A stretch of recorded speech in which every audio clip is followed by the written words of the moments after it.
بسم اللہ الرحمن الرحیم۔ خبر نامہ، اہم عالمی خبروں کا خلاصہ۔ اسرائیل پر حملے کے بعد امریکہ ایران کے خلاف نئے اقدامات کرے گا۔ وائٹ ہاؤس کی جانب سے کہا گیا ہے کہ امریکہ ایران کے میزائل اور ڈرون پروگرامز پر نئی پابندیاں لگائے گا۔ امید ہے امریکہ کے اتحادی اور شراکت دار بھی اس قسم کے اقدامات کریں گے۔ امریکی قومی سلامتی کے مشیر جیک سلیوان کا کہنا ہے کہ ایران پر پابندیوں کا مقصد اس کی عسکری طاقت کو محدود کرنا ہے۔ جیک سلیوان کا کہنا ہے کہ پابندیوں اور دیگر اقدامات سے ایران پر دباؤ برقرار رکھیں گے۔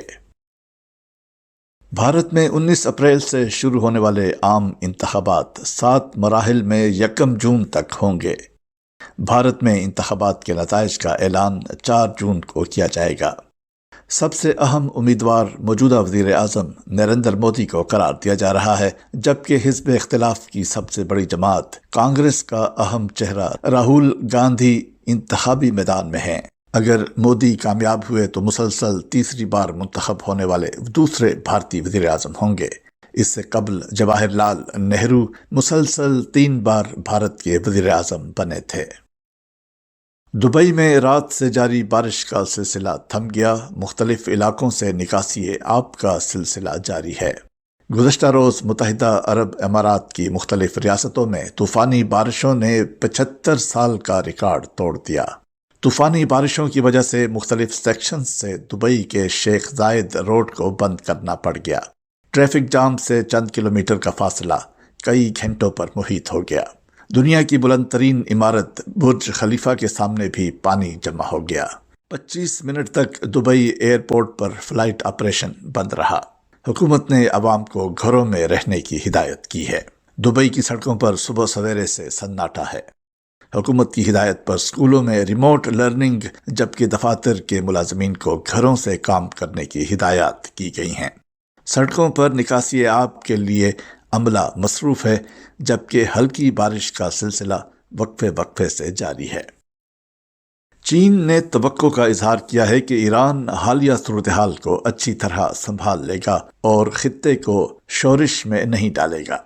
چینی وزیر خارجہ وانگ ای نے ایرانی ہم منصب حسین امیر عبداللہیان سے ٹیلی فون پر بات کی۔ چین نے ایران کی جانب سے علاقائی اور پڑوسی ممالک کو نشانہ نہ بنانے کو سراہا۔ چینی وزیر خارجہ وانگ ای نے سعودی ہم منصب شہزادہ فیصل بن فرحان سے بھی ٹیلی فون پر بات کی اور کہا کہ چین مشرق وسطیٰ میں تصادم بڑھنے سے روکنے کے لیے سعودی عرب کے ساتھ مل کر کام کرنا چاہتا ہے۔ اسرائیل کے لیے 14 ارب ڈالرز کے امدادی بل کی منظوری کے لیے امریکی صدر جو بائیڈن نے کانگریس پر دباؤ بڑھا دیا۔ امریکی صدر جو بائیڈن نے اس حوالے سے ریپبلکن ہاؤس کے اسپیکر مائک جانسن سے فون پر رابطہ کیا ہے۔ مائک جانسن نے امریکی صدر سے جواب میں کہا ہے کہ ریپبلکن پارٹی اسرائیل کے ساتھ کھڑے ہونے کی امریکی ضرورت کو سمجھتی ہے۔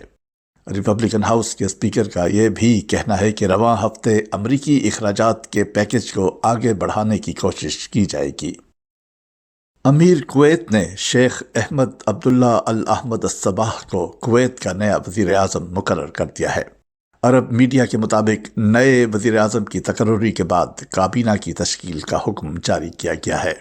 واضح رہے کہ کویت کے سابق وزیر اعظم شیخ محمد صباح السالم الصباح نے 7 اپریل کو کابینہ سمیت استعفیٰ دے دیا تھا۔ آسٹریلیا کے شہر سڈنی میں گرجا گھر میں بشپ پر چاقو سے حملہ کیا گیا۔ برطانوی میڈیا کے مطابق حملہ آور نے دعائیہ خطاب کے دوران بشپ پر حملہ کیا، جس سے وہ معمولی زخمی ہوئے۔ پولیس کا کہنا ہے کہ گرجا گھر میں چاقو سے حملے میں 4 افراد زخمی ہوئے، جبکہ حملہ آور کو گرفتار کر لیا گیا ہے۔ یاد رہے کہ سڈنی میں اس واقعہ سے 2 روز پہلے شاپنگ مال میں چاقو سے حملے میں 6 افراد ہلاک ہوئے تھے۔ گرجا گھر میں بشپ ایمانویل پر حملہ تقریب کی لائیو سٹریمنگ کے دوران کیا گیا۔ بشپ ایمانویل نے گزشتہ ماہ غزہ کا دورہ بھی کیا تھا۔ دورے کے بعد بشپ ایمانویل نے غزہ کے بچوں کا قتل عام روکنے کا مطالبہ کیا تھا۔ سڈنی کے شاپنگ مال میں چاقو سے حملہ کرنے والے کی شناخت 40 سالہ جول قاؤچی کے نام سے ہوئی ہے۔ حملہ آور شاید صرف خواتین ہی کو نشانہ بنانا چاہتا تھا۔ چاقو حملے میں ہلاک ہونے والے 6 افراد میں سے 5 خواتین ہیں، جبکہ زخمیوں میں خواتین کی تعداد 12 ہے۔ سڈنی چاقو حملے میں مرنے والوں میں احمدی پاکستانی گارڈ فراز طاہر بھی شامل ہیں۔ حملہ آور کے والد کا کہنا ہے کہ اسے خواتین کے ساتھ مسائل تھے اور وہ چھریوں کا شوق رکھتا تھا۔ واضح رہے کہ ہفتے کو سڈنی کے شاپنگ مال میں چاقو حملے کا یہ واقعہ پیش آیا تھا۔ حملہ آور پولیس اہلکار کی گولی سے مارا گیا تھا۔ معروف امریکی کمپنی ٹیسلا کے بانی ایلون مسک کے اقوام متحدہ کی سلامتی کونسل UNSC میں مستقل رکنیت حاصل کرنے کے معاملے میں بھارت کی حمایت کرنے پر امریکہ کا رد عمل سامنے آ گیا۔ ویدانت پٹیل نے گزشتہ روز اپنے ایک بیان میں کہا کہ ہم ادارے میں اصلاحات کے بارے میں پہلے ہی اقوام متحدہ کی جنرل اسمبلی میں اپنے ریمارکس دے چکے ہیں اور سیکریٹری نے بھی ہماری رائے پر رضامندی کا اظہار کیا ہے۔ افریقہ کی بھی اقوام متحدہ کی سلامتی کونسل میں اجتماعی طور پر ایک مستقل نشست ہونی چاہیے۔ یہ تھا اہم عالمی خبروں کا خلاصہ۔ روزنامہ الفضل انٹرنیشنل، ہفتہ 20 اپریل سن 2024، صفحہ 8۔